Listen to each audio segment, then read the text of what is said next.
Hello students, আজকে আমরা cloth সম্বন্ধে একটু বিশদভাবে আলোচনা করব। এর আগের একটা ভিডিওতে আমরা ক্লথ সম্বন্ধে একটু ছোট্ট করে আলোচনা করেছিলাম। আজকে এই ভিডিওতে আমরা একটু বিশদভাবে আলোচনা শুরু করব।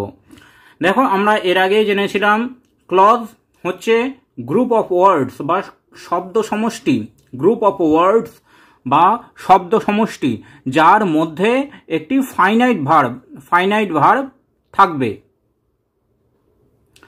ফাইনাইট ভার্ব অর্থাৎ সমাপিকা ক্রিয়া, যে ভার্ব নিজেই প্রেডিকেট গঠন করতে পারে।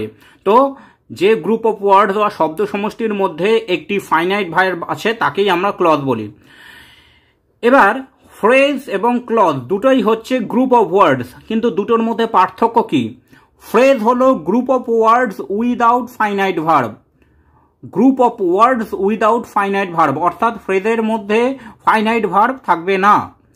ক্লথ হচ্ছে group of words with finite verb, clause হলো group of words with finite verb, অর্থাৎ ক্লথ গ্রুপ অফ ওয়ার্ডস এবং তার মধ্যে ফাইনাইট ভার্ব থাকবে।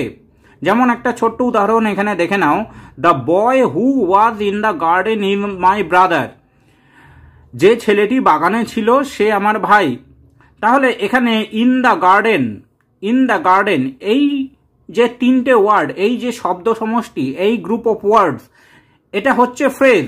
এখানে কিন্তু কোনো ফাইনাইট ভার্ব বা সমাপিকা ক্রিয়া নেই। ইন দ্য গার্ডেন হচ্ছে ফ্রেজ। এইবার হু ওয়াজ ইন দ্য গার্ডেন, এই পার্টটা হু ওয়াজ ইন দ্য গার্ডেন, এই পুরো অংশটা কিন্তু হচ্ছে ক্লজ। এর মধ্যে সমাপিকা ক্রিয়া আছে was. Who was in the garden হচ্ছে ক্লজ। তাহলে বোঝা গেল, phrase group of words finite verb ছাড়া, আর clause group of words with finite verb নিয়ে। এরপর আমরা আসি ক্লজের বিভাগ। দেখো, ক্লজ সাধারণত দুই প্রকার। কি কি? একটা হচ্ছে প্রিন্সিপাল ক্লজ বা মেন ক্লজ, প্রিন্সিপাল ক্লজ বা মেন ক্লজ। আর একটি হচ্ছে সাবঅর্ডিনেট ক্লজ বা ডিপেন্ডেন্ট ক্লজ। প্রিন্সিপাল ক্লজকে আমরা বলছি প্রধান ক্লজ বা মেন ক্লজ, আর একটা হচ্ছে সাবঅর্ডিনেট বা নির্ভরশীল ক্লজ, ডিপেন্ডেন্ট ক্লজ। এবার ডিপেন্ডেন্ট ক্লজকে আবার তিনটে ভাগে ভাগ করা হচ্ছে: রিলেটিভ ক্লজ বা অ্যাডজেক্টিভ ক্লজ, অ্যাডভার্বিয়াল ক্লজ, আর নমিনাল ক্লজ বা নাউন ক্লজ। ডিপেন্ডেন্ট ক্লজ বা সাবঅর্ডিনেট ক্লজকে তিনটে ভাগে ভাগ করা হচ্ছে: রিলেটিভ ক্লজ বা অ্যাডজেক্টিভ ক্লজ, তারপর অ্যাডভার্বিয়াল ক্লজ, তারপর নমিনাল বা নাউন ক্লজ। দেখো, সেন্টেন্সে যে ক্লজ নিজে স্বাধীনভাবে নিজের অর্থ প্রকাশ করে তাকে প্রিন্সিপাল ক্লজ বলে।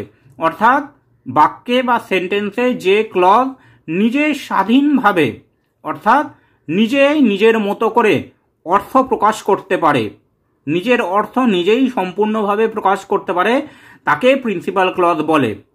আর সেন্টেন্সে যে ক্লজ নিজে স্বাধীনভাবে অর্থ প্রকাশ করতে পারে না, নিজে সম্পূর্ণভাবে অর্থ প্রকাশ করতে পারে না, মেন ক্লজের ওপর নির্ভরশীল থাকে, অর্থ প্রকাশ করার জন্য মেন ক্লজ বা প্রিন্সিপাল ক্লজের ওপর নির্ভরশীল থাকে বা নির্ভর করতে হয়, তাকে ডিপেন্ডেন্ট ক্লজ বা সাবঅর্ডিনেট ক্লজ বলা হয়।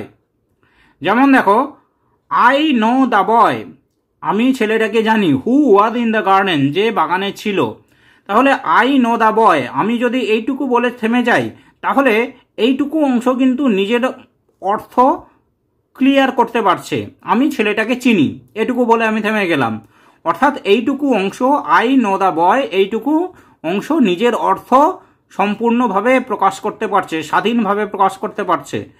কিন্তু হু ওয়াজ ইন দ্য বয়, যে বাগানে ছিল, এই অংশটা কিন্তু নিজের অর্থ প্রকাশ করতে পারছে না, স্বাধীনভাবে নিজের অর্থ প্রকাশ করতে পারছে না। অর্থ সম্পূর্ণ করার জন্য এই অংশটাকে নির্ভর করতে হচ্ছে প্রথম অংশের ওপর, যে ছেলেটাকে আমি চিনি, I know the boy, main ক্লজের ওপর নির্ভর করতে হচ্ছে। তো সেই জন্য who was in the garden, এই অংশটা হচ্ছে ডিপেন্ডেন্ট ক্লজ, যে যাকে অর্থ সম্পূর্ণ করার জন্য মেন ক্লজের ওপর নির্ভরশীল হতে হয়। এইবার মেন ক্লজের অর্থ পরিষ্কারভাবে বোঝা যাচ্ছে, এখানে আমরা মেন ক্লজের অর্থ পরিষ্কারভাবে বুঝতে পারছি। দ্বিতীয় অংশটা অর্থাৎ হু ওয়াজ ইন দ্য গার্ডেন পরিষ্কার অর্থ প্রকাশ করতে পারছে না।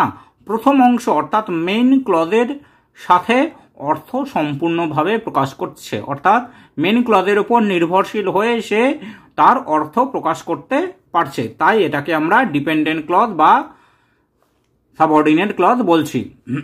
আরও দুটো উদাহরণ আমরা এখানে একবার দেখে নিই। I know that he is ইল।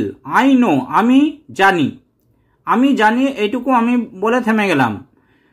তাহলে এইটুকু আমি জানি, তাহলে অর্থ সম্পূর্ণভাবে বোঝা যাচ্ছে, পরিষ্কারভাবে বোঝা যাচ্ছে আমি জানি। এইবার তার পরের অংশটা দ্যাট হি ইজ ইল, যে সে অসুস্থ। এবার যে সে অসুস্থ এই অংশটা অর্থ পরিষ্কারভাবে প্রকাশ করতে হলে কি করতে হচ্ছে, প্রথম অংশের ওপর নির্ভর করতে হচ্ছে। তো সেই জন্য দ্যাট হি ইজ ইল এটা হচ্ছে dependent clause. Although he is poor he is honest. যদিও সে গরিব সে সৎ, তাহলে হি ইজ অনেস্ট সে সৎ এইটুকু অংশ বা এই অংশটা নিজের অর্থ পরিষ্কারভাবে বোঝাতে পারছে, সেজন্য এটা হচ্ছে মেন ক্লজ। এই পার্টটুকু বা এই অংশটুকু হচ্ছে মেন ক্লজ। যদিও সে গরিব অলদো হি ইজ পুয়ার এই অংশটা কিন্তু নিজের অর্থ সম্পূর্ণভাবে প্রকাশ করতে পারছে না, একে অর্থ সম্পূর্ণ করার জন্য হি ইজ অনেস্ট এই অংশের উপর নির্ভর করতে হচ্ছে, সেই জন্য অলদো হি ইজ পুয়ার এটা হচ্ছে dependent clause. This is what I want to give you. এইটাই হচ্ছে সেইটা যেটা আমি তোমাকে দিতে চাইছিলাম। তো দিস ইজ এইটুকু হচ্ছে মেন ক্লজ বা principal clause. What I want to give you যেটা আমি তোমাকে দিতে চাইছিলাম, অর্থাৎ যেটা আমি তোমাকে দিতে চাইছিলাম এইটা হচ্ছে ডিপেন্ডেন্ট ক্লজ, কারণ একে অর্থ সম্পূর্ণ প্রকাশ করার জন্য মেন ক্লজের উপর নির্ভর করতে হচ্ছে। Thanks for watching this video. তোমরা ফেসবুক এবং ইমেলে কন্ট্যাক্ট করতে পারো।